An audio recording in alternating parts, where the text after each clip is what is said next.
Pameran tunggal pelukis Yos Suprapto di Galeri Nasional Indonesia batal digelar pada Kamis 19 Desember kemarin. Diduga hal itu karena Yos menolak menurunkan 5 lukisan dari 30 karyanya. Halayak menyebut sosok di lukisan-lukisan itu mirip Jokowi. Ditemui di Galeri Nasional di kawasan Gambir, Jakarta Pusat, Yos bercerita tentang makna 5 lukisannya tersebut.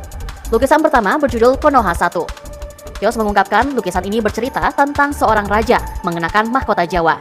Dia duduk di singgasana sambil menginjak orang di bawahnya. Menurut Yos, dalam lukisan itu dia bercerita tentang terjadinya kehilangan kedaulatan pangan dan tentang sejarahnya. Kemudian diakhiri dengan lukisan yang menggambarkan penguasa kekuasaan. Namun kata Yos, lukisan itu diinterpretasikan oleh kurator sebagai sesuatu yang vulgar. Selain itu, menurut Yos, kurator juga menyebut lukisan berjudul Konoha 1 itu tidak ada relevansinya antara ketahanan pangan dan kekuasaan. Lukisan kedua berjudul Konoha 2. Lukisan ini bercerita tentang budaya asal Bapak Senang. Digambarkan dengan visual orang saling menjilat. Juga ada sosok orang-orang yang tidak berbusana. Konoha 2 ini bercerita tentang masyarakat yang hancur lebur karena ada budaya hiperindividu. Budaya ini, kata Yos, menghasilkan sikap mental budaya jilat asal Bapak Senang. Dua lukisan Konoha itu awalnya sepakat untuk ditutup dengan kain hitam, namun akhirnya tetap diminta diturunkan. Lukisan ketiga berjudul Niscaya. Bercerita tentang petani memberi makan orang berdasi, kata Yos, awalnya lukisan ini tidak dipermasalahkan. Namun sesaat sebelum pameran dibuka, kurator meminta lukisan ini diturunkan. Menurutnya hal tersebut merupakan fakta. Petani itu produsen bahan pokok makan, tetapi yang paling banyak menikmati hasil keringat mereka adalah orang-orang berdasi. Lukisan keempat berjudul Makan Malam. Bergambar petani memberi makan anjing-anjing, hal tersebut bermakna sebagai umpatan. Lukisan kelima berjudul 2019. Menggambarkan seorang petani menuntun sapi menuju ke istana. Namun, lagi-lagi lukisan ini juga dianggap vulgar dan tidak bisa dipamerkan. Pameran tunggal Yos ini bertajuk Kebangkitan Tanah untuk Kedaulatan Pangan di Galeri Nasional, Jakarta. Pembukaan dilakukan pada Kamis 19 Desember malam, namun batal. Galeri Nasional melalui akun Instagram resminya mengatakan dengan berat hati mengumumkan pembatalan pameran tersebut.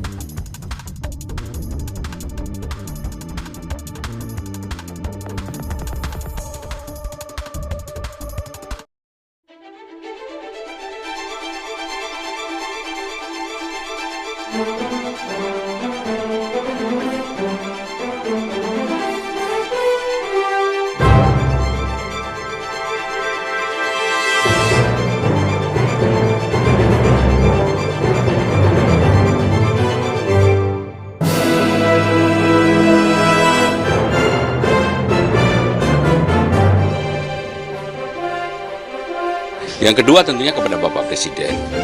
Saya berkonsultasi, saya datang langsung dan saya juga telepon langsung. Dan ketika saya berkomunikasi duduk berdua sama beliau setelah beliau pulang dari Lampung, beliau tertawa terbahak-bahak. Beliau bilang begini, Mas maju gitu. Karena kalau berdua memang kadang-kadang beliau memanggil Mas maju. Ini tidak semua orang yang diberikan amanah seperti itu. Pak, saya minta izin, Bapak izinkan. Saya izinkan, Mas harus maju. Nama lain di Menteri Pemerintahan Jokowi Maruf juga dipanggil di Kertanegara adalah, kita lihat ini, ada Wahyu Sakti Trenggono yang merupakan Menteri Kelautan dan Perikanan. Kemudian ini ada Dito Aryo Tejo, Menpora yang menjabat periode saat ini. Lalu ada Budi Gunadi Sadikin, Menteri Kesehatan. Lalu ada Sri Mulyani, Menteri Keuangan. Dan juga ada Rosan Roslani yang menjabat sebagai Menteri Investasi, saudara.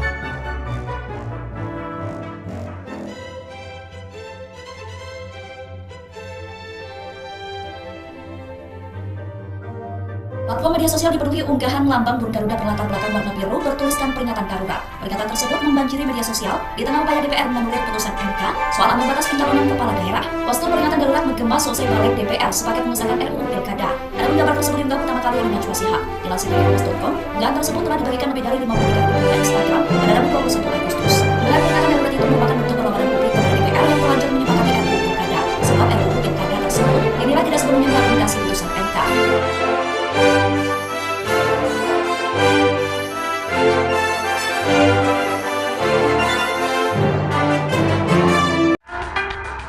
Presiden Joko Widodo resmi menetapkan 2 kawasan ekonomi khusus atau KEK yang baru. Di antaranya kawasan edukasi, teknologi, dan kesehatan internasional Banten yang berlokasi di Bumi Serpong Damai atau BSD, Kabupaten Tangerang sebagai kawasan ekonomi khusus. Selain itu, melalui Peraturan Pemerintah Nomor 38 Tahun 2024 dan Peraturan Pemerintah Nomor 39 Tahun 2024, pada 7 Oktober 2024, Presiden juga menetapkan pariwisata kesehatan internasional Banten sebagai kawasan ekonomi khusus.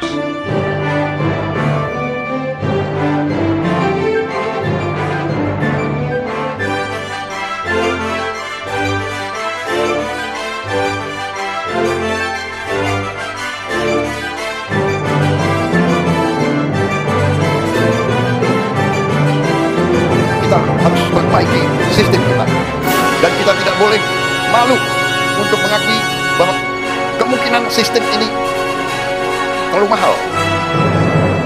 Betul. Dari wajah yang menang pun saya lihat lesu juga. Yang menang lesu, apalagi yang kalah. Ya kan? Saya lihat negara-negara tetangga kita efisien. Ya, Malaysia, Singapura, India. Sekali milih anggota DPRD, sekali milih, ya sudah. DPRD itulah yang milih gubernur, milih bupati.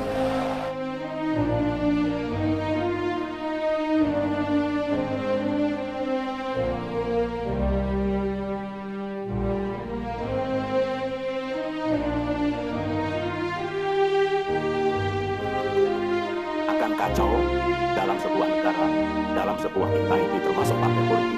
Kalau mataharinya banyak, bisa dibayangkan. Makin panas karena matahari satu sudah panas, lalu ada dua, ada tiga, bagaimana?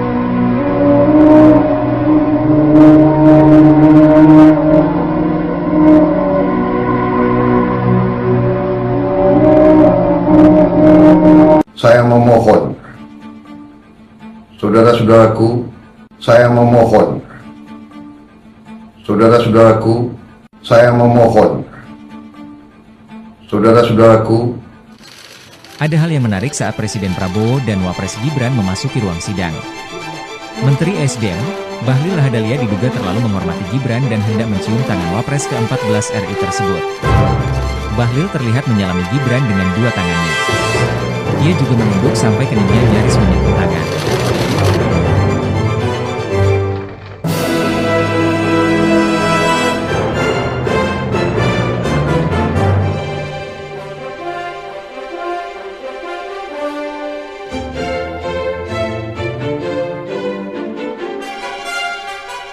Ketika saya jadikan Pak Jokowi, orang kan seperti tidak mau tahu. Sepertinya Pak Jokowi itu jadi oleh siapa, mereka, dan lain sebagainya. Lupa, saya punya tanda tangannya Pak Jokowi. Dia adalah petugas partai. Tanda tangan itu untuk Ketua Umum PDI Perjuangan. Tapi kan tidak pernah saya beber-beber. Hanya supaya suatu waktu kalau yang namanya pembulian pada saya itu sudah kelewatan, baru akan saya katakan ini adalah konstitusi partai.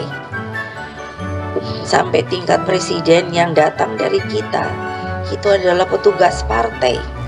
Itu bukan saya yang membuat, itu adalah kongres partai kita, institusi tertinggi partai kita. Jadi jangan samakan dengan yang lain. Saya tidak bisa mengatakan apakah di partai lain pun ada seperti itu. Jadi kalau saya sebut kalian adalah petugas partai, bukan karena kesombongan saya, itu adalah perintah partai.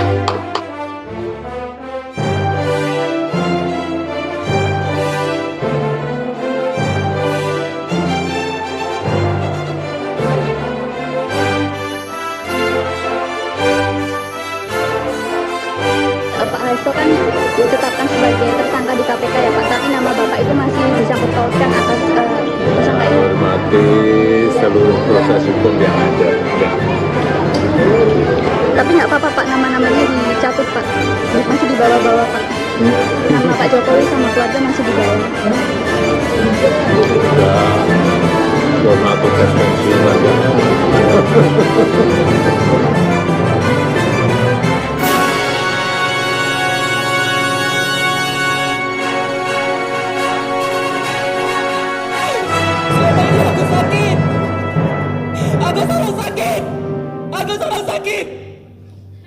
Agus orang buta. Tapi kenapa semua dunia mengencam Agus?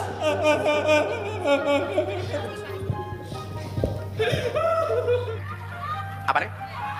Bosokan nih? Borokan ya apa? Oh kon borong. Oh kon borong. STM oke ra? Masih, yo kono didol goblok. Ya Habibi. Dolen dhisik, kula rong payu wis takdir. Ungkap cara tersangka Iwayan Agus Wartama 21 tahun alias Agus Buntung memilih korban dan mengajaknya ke homestay di Kota Mataram, Nusa Tenggara Barat. Trik yang dilakukan Agus buntung terungkap dalam rekonstruksi yang digelar Polda NTB Rabu 11 Desember 2024. Menurut Ketua Komisi Disabilitas Daerah NTB Joko Jumadi, Agus mengincar wanita yang sedang duduk sendirian di Taman Udayana dan Taman Sangkareang.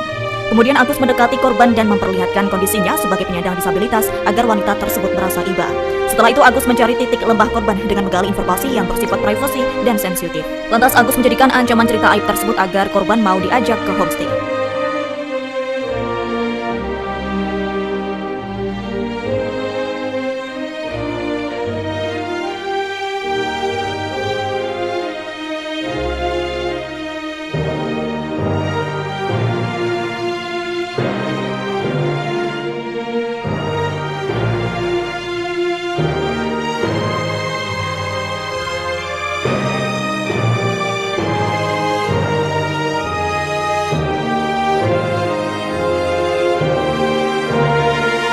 Presiden Prabowo Subianto memimpin upacara Parade Senja di lapangan Pancasila Akademi Militer Magelang, Jawa Tengah pada Jumat 25 Oktober 2024. Upacara tersebut merupakan bagian dari retret Kabinet Merah Putih.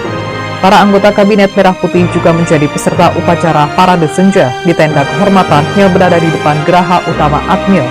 Sebelum memulai upacara Parade Senja, Prabowo melakukan inspeksi pasukan upacara. Prabowo menaiki mobil komando berjenis Mau ketika melakukan inspeksi pasukan. Prabowo menaiki mobil Mau 1 didampingi Menteri Pertahanan Letnan Jenderal Purnawirawan Syafri Syamsuddin, Panglima TNI Jenderal Agus Subianto, dan Kapolri Jenderal Listio Sigit Prabowo.